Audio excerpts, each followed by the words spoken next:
ওকে, আজকে আবার নতুন করে ক্লাস শুরু করব।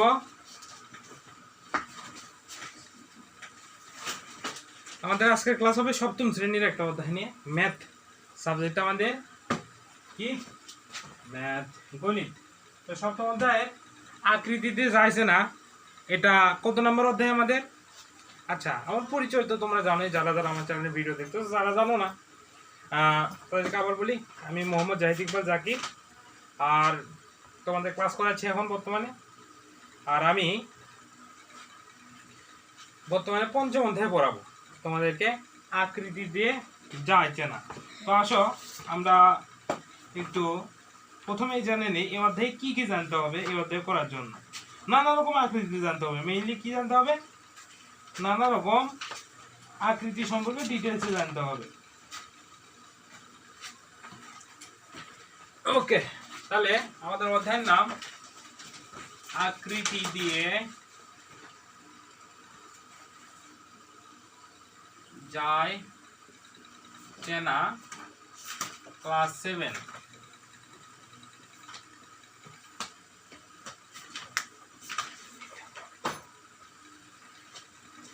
এই অধ্যায়ে মেইনলি আমাদের জানতে হবে বিভিন্ন ধরনের আকৃতি।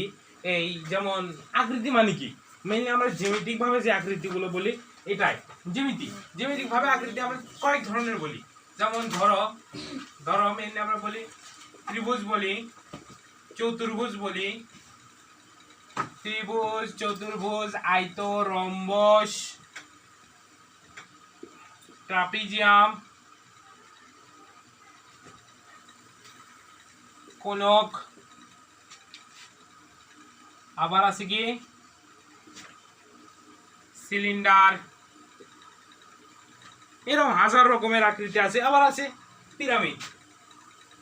পিরামিড, ঠিক আছে। আবার কি আছে? আবার আছে বর্গাকার বাক্স। আবার কি আছে? প্রিজম আছে। কি আছে? প্রিজম। তা আকৃতির কোনো অভাব নাই। এই তুমি বসে থাকো, তাড়াতাড়ি তোলো এগুলা, তুমি ওখানে বসে থেকে তোলো। ওকে, যেহেতু টাইম পাই না, আমার ব্যাচ চলতেছে, ব্যাচের মাঝখানেই তোমাদের জন্য ভিডিও করতেছি, যাতে আমার ব্যাচের স্টুডেন্টগুলো উপকৃত হয়, প্লাস বাইরে গিয়েও উপকৃত হয়। ঠিক আছে, লাইটিং অসুবিধা। তাহলে আমাদের এখানে বিভিন্ন ধরনের আকৃতি আছে। ত্রিভুজ আছে, চতুর্ভুজ আছে, রম্বস, বৃত্ত। এই যে বৃত্ত, হ্যাঁ। আবার বৃত্তটাই থার্ড ডাইমেনশনালে দেখলে বল।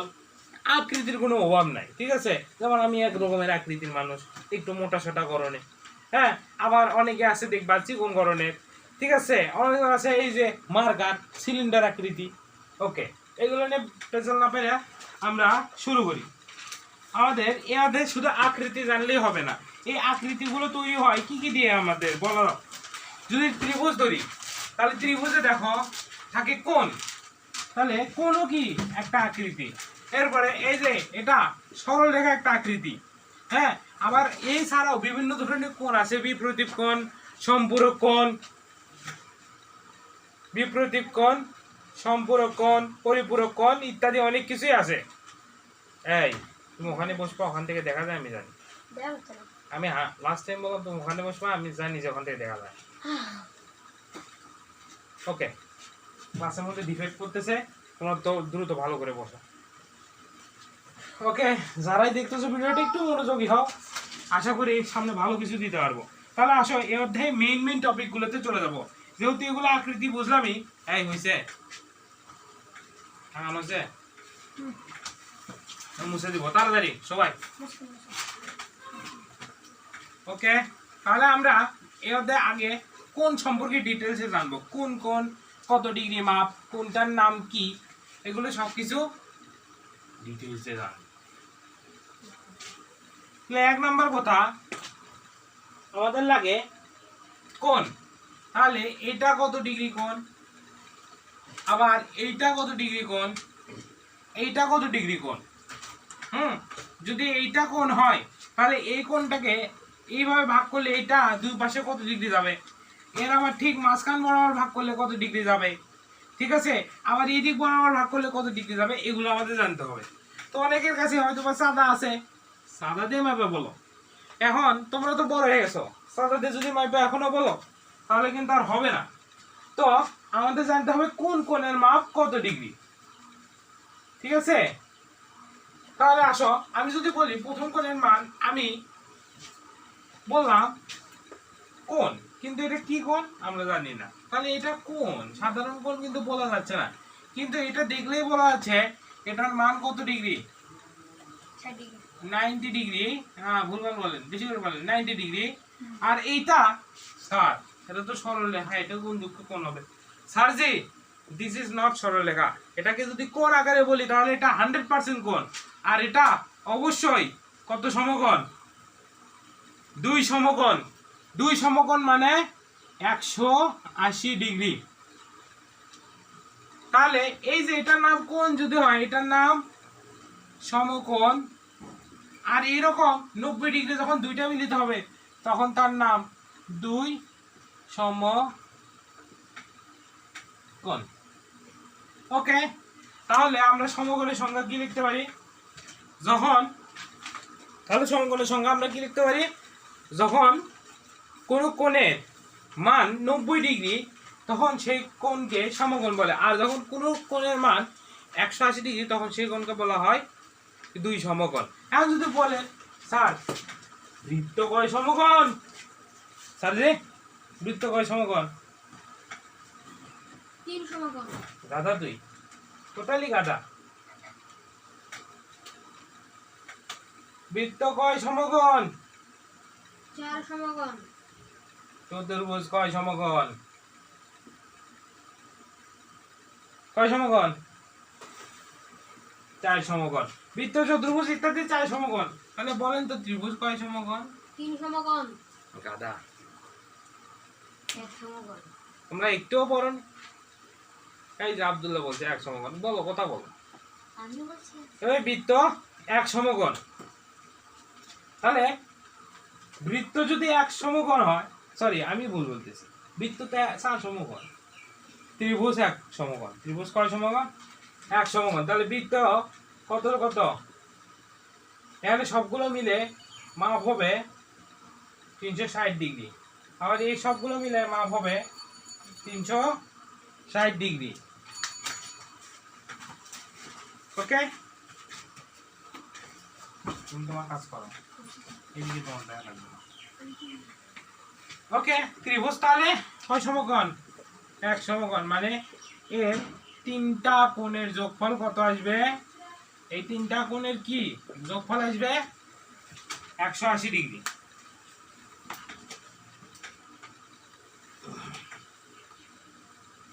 আমি এখন যাব বিভিন্ন ধরনের কোণে, কেবল গেল সমকোণ, এখন যাব আমরা স্থূল কোণ, বিপ্রতীপ কোণ, সম্পূরক কোণ, এগুলো কোণে যাব।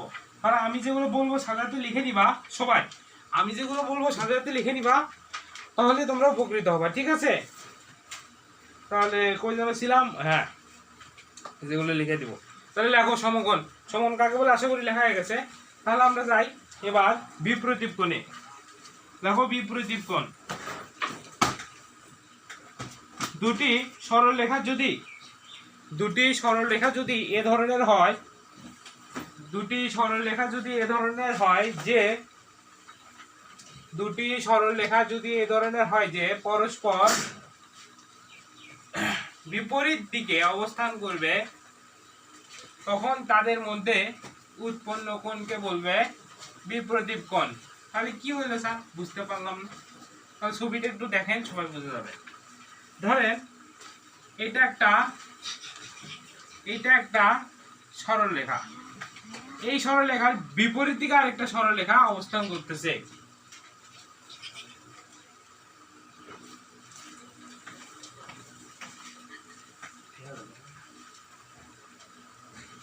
তাহলে এখন যদি আমি বলি এই কোণ এর বিপরীত কোণ, এটা যদি কোণ এ, আচ্ছা এটার নাম দেই এ ও বি সি ডি, তাহলে এখানে কোন কত ডিগ্রি হবে? তাহলে এখানে যদি আমরা বলি কোণ, আচ্ছা একটু মনে রাখো, যখন কোনো কোণকে দেখাবা তখন সেই কোণটাকে এই যে ও যেটা হবে সেটাকে মাঝখান বরাবর রাখতে হবে। যেখান থেকে শুরু করবে সেটাকে সামনে, আর যেটা শেষ হবে সেখানে বি। তার মানে কোণ এ ও বি মানে এইভাবে যাচ্ছে কোণটা, আর মানটা কোথাকার? এই জায়গাকার। ঠিক আছে, তাহলে আমি যদি বলি কোণ এ ও বি এর বিপ্রতীপ কোণ কোনটা? বিপ্রতীপ কোণ সমান, এই কোণ যদি নেই তাহলে বিপ্রতীপ কোণ হবে এইটা, কোণ বিপ্রতীপ কোণ হবে ডি ও সি। বুঝতে পারছো? আবার যদি আমি এই কোণটা নেই বি ও সি, তাহলে কোণ বি ও সি এর বিপ্রতীপ কোণ হবে কোণ এ ও ডি, কোণ এ ও ডি। ওকে, আমরা বিপ্রতীপ কোণের পরে যাব।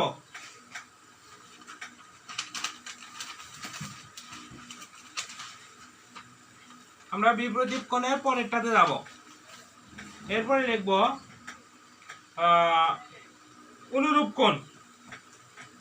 লেখো সবাই, দুটি সমান্তরাল সরলরেখা, দুটি সমান্তরাল সরলরেখা, টপিক ওয়াইজ পড়াচ্ছি তো, দুটি সমান্তরাল সরলরেখা,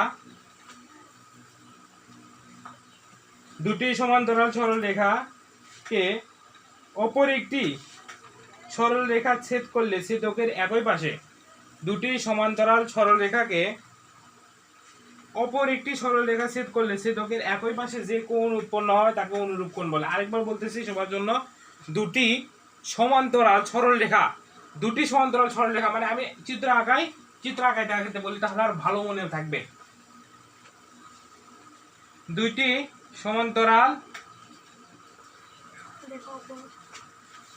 তাহলে আমি বলি তাহলে আবার ক্লিয়ার হয়ে যাবে। তাহলে আমরা এবার পড়বো কি? অনুরূপ কোণ। কি পড়বো?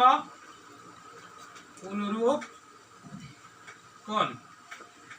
তাহলে দুইটি সমান্তরাল সরলরেখা গেল, এই দুটো সমান্তরাল সরলরেখা, এইটা ঠিক মাঝখান বরাবর, আর অন্য একটি সরলরেখা যদি দুইটাকেই ছেদ করে, তাহলে দুইটি সমান্তরাল সরলরেখাকে অপর একটি সরলরেখা যদি ছেদ করে, দুটি সমান্তরাল সরলরেখাকে অপর একটি সরলরেখা যদি ছেদ করে, তবে এদের ক্ষেত্রে দুইটি জায়গায় উৎপন্ন কোণ দুটি একটি অপরটির বিপ্রতীপ কোণ। তাহলে আরেকবার বলি, দুইটি সমান্তরাল সরলরেখাকে অপর একটি সরলরেখা ছেদ করলে ছেদকের একই পাশে যে কোণ উৎপন্ন হয়, তাহলে দুটি সমান্তরাল সরলরেখাকে একটি সরলরেখা ছেদ করলে ছেদকের একই পাশে, তাহলে এই যে একই পাশে কি ছেদকের একই পাশে কি ছেদকের একই পাশে যে কোণগুলো উৎপন্ন হবে সেই কোণগুলো একটি অপরটির কি কোণ? কি কোণ? অনুরূপ কোণ। আচ্ছা, তাহলে এখন যদি বলি A B C D E F, তাহলে আমি বলছিলাম কতবার, আচ্ছা এটাকে দেই ই এফ জি এইচ। তাহলে এই কোণটাতে দেখো আমি বললাম দুটি সমান্তরাল সরলরেখাকে যখন একটি সরলরেখা ছেদ করবে, তাহলে দুটি সমান্তরাল সরলরেখাকে যখন একটি সরলরেখা ছেদ করবে তখন উক্ত সরলরেখার একই পাশে যে কোণ দুইটা উৎপন্ন হবে সেই কোণ দুইটা একটি অপরটির বিপ্রতীপ কোণ, অনুরূপ কোণ। আসো এরপরে তাহলে এখানে অনুরূপ কোণ কি বলো তো? এই যে এ জি এর অনুরূপ কোণ কি হবে? একটু জোরে জোরে বলো তো, দেখি পারবা? তাহলে এ জি এর অনুরূপ কোণ দেখো তো, সি এইচ ই হবে না? সি এইচ ই হবে না? বলো জোরে করে বলো। সি এইচ ই, তাহলে এ জি ই, তাহলে কোণ এ জি ই এর কি কোণ?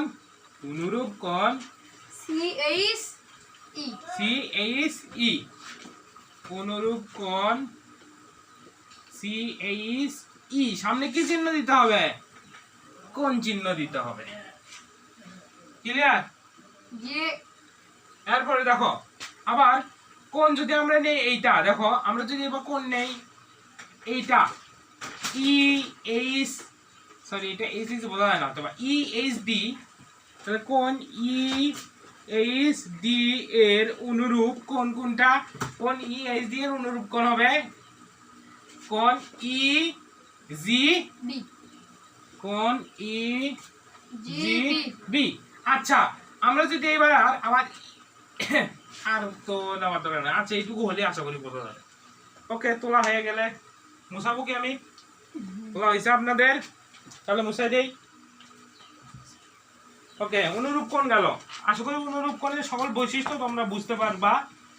আগে অনুরূপ কোণটা চেনা লাগবে। এখন আসবো আমরা বহিস্থ কোণ। আচ্ছা, বহিস্থ কোণটা ত্রিভুজের ক্ষেত্রে বেশি প্রযোজ্য হয়।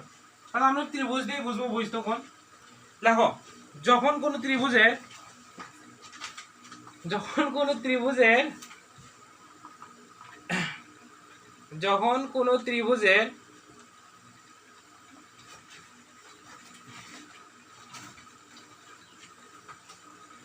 বহিস্থ একটি বাহু বর্ধিত করা হয়,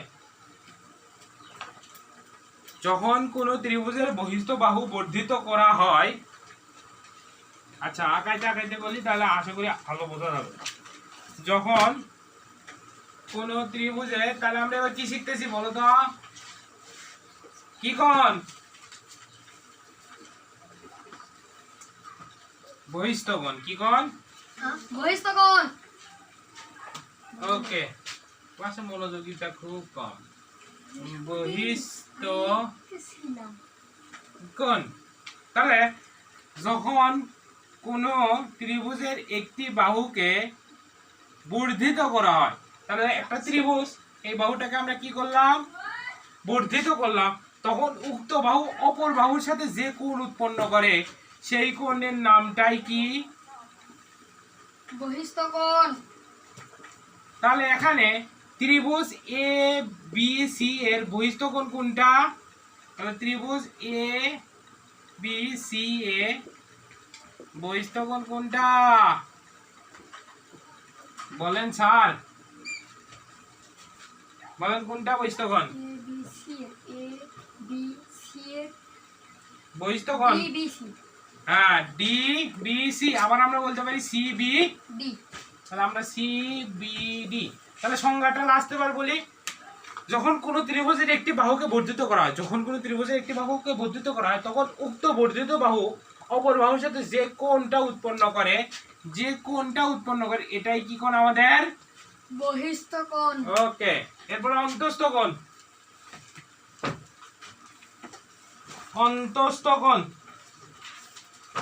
আস্তে আস্তে ঢুকতেছি অধ্যায় ডিটেইলসে, তোমরা সব মনোযোগী হও। অধ্যায়টা A to Z ক্লিয়ার হয়ে যাবে। এখন তোমাদেরকে আমি ডিরেক্টলি অঙ্ক করালাম, মুন্ডু বুঝলা না, তাহলে তো হইল না। এমনিতেই ছোট বাচ্চা, তোমরা একদমই ছোট বাচ্চা। ওকে, আসো এবার অন্তস্থ কোণ।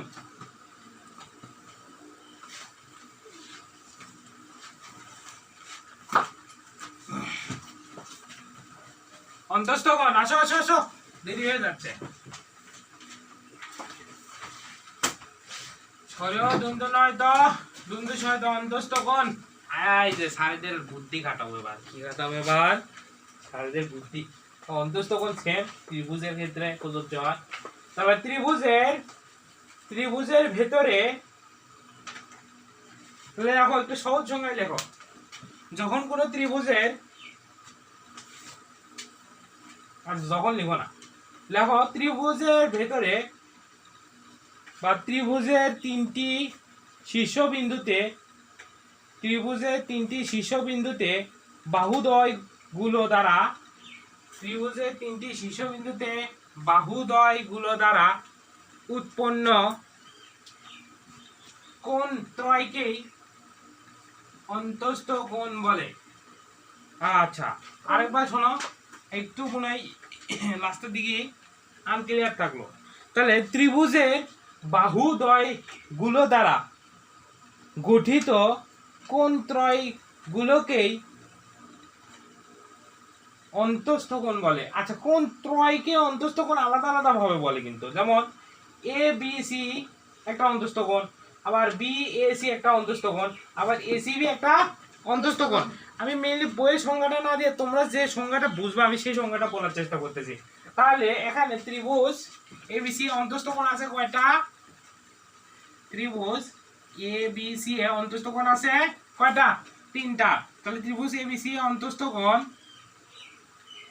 সরিও দন্তু নয় তো দন্তু ছয় তো অন্তস্থ কোণ এক নম্বর যদি বলি আমরা কোণ এ বি সি, তারপর এটা কি হবে বলো বলো? সিবিএ। কমা দিয়ে লিখি আচ্ছা নিচের লাইনে কোণ সি বি এ। এ। না একই হয়ে গেল তো, হয়নি হয়নি হয়নি।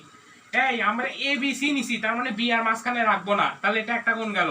তাহলে আমি এবার নিব বি সি এ বা এ সি বি নেই। তাহলে তাহলে অন্তস্থ কোণ এ সি বি। আরেকটা কি? আরেকটা কি? C A B. CAB. C A B. তাহলে এই ত্রিভুজে এই 3টা অন্তস্থ কোণ। এখন যদি আমি বলতাম যে এই ত্রিভুজটাতে অন্তস্থ কোণ আছে কয়টা? 2টা। এই ত্রিভুজে অন্তস্থ কোণ আছে কয়টা? 3টা। 3টে আছে, কিন্তু এখানে কিন্তু একটা লম্ব থাকার কারণে অন্তস্থ কোণ না থাকলেও এখানে আরেকটা কোণ উৎপন্ন হয়েছে, এটা আমরা পরে ডিটেলসে জানবো। আচ্ছা এবার অন্তস্থ কোণ নিয়ে কিছু কিছু অঙ্ক আছে, তো আমরা একটা অঙ্ক করে এখান থেকে যাব। লেখো একটা অঙ্ক লেখো। কোন ত্রিভুজের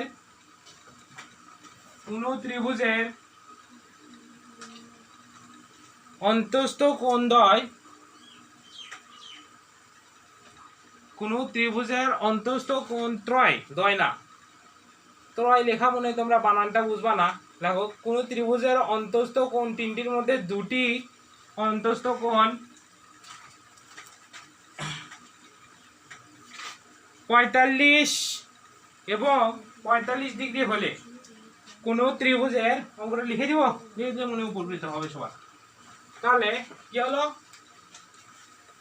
কোন ত্রিভুজের অন্তস্থ কোণ, তাহলে কোন ত্রিভুজের অন্তস্থ কোণ 3টির মধ্যে 2টি কোণ, তাহলে কোন কোশ্চেন লেখা কোন ত্রিভুজের অন্তস্থ কোণ অন্তস্থ কোণ 3টির মধ্যে 2টি কোণ, কোণ 3টির মধ্যে 2টি কোণ 2টি কোণ 45 এবং 45 ডিগ্রি। 45 ডিগ্রি ও 45 ডিগ্রি হলে অপর অন্তস্থ কোণের মান কত? তাহলে আসো একটা ত্রিভুজের অন্তস্থ কোণ, কিছুক্ষণ আগে আমরা একটা বিষয় দেখাচ্ছি অন্তস্থ কোণ। তাহলে ত্রিভুজের 3টা বাহু বা 3টা কোণের যোগফল আমরা পড়ে আছি কত ডিগ্রি? 180 ডিগ্রি। তাহলে সেই হিসাবে অন্তস্থ কোণের একটা আমি সূত্র যদি লেখাই, এটা ধরো একটা ত্রিভুজ, এখন এটা অঙ্কের সমাধান করবো একটু পরে, এটাকে 1 নম্বর অঙ্ক দিয়ে রাখো। আমরা আগে একটা চিত্র দেখে বুঝে যাবো, তাহলে এই অঙ্কটা সমাধানে সুবিধা হবে। তাহলে এটা যদি একটা ত্রিভুজ হয়, ত্রিভুজ এ বি সি, তাহলে এ যদি এই কোণটা এক্স, এই কোণটা ওয়াই, আর এই কোণটা যদি জেড হয়, কি হয়? জেড। তাহলে এক্স ওয়াই আর জেড কোণ হয়, তবে এই ত্রিভুজের অন্তস্থ কোণ ত্রয়ের যোগফল কত আসবে আমরা জানি। তাহলে শর্ত মতে কোণ এ বি সি প্লাস কোণ এ সি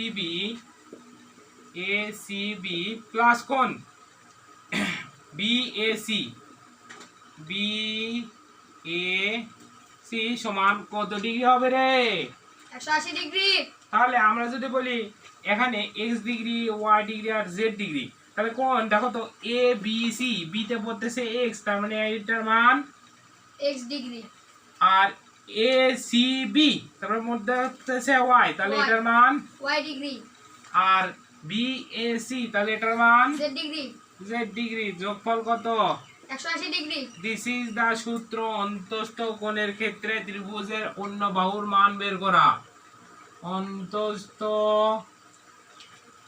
কোণের মান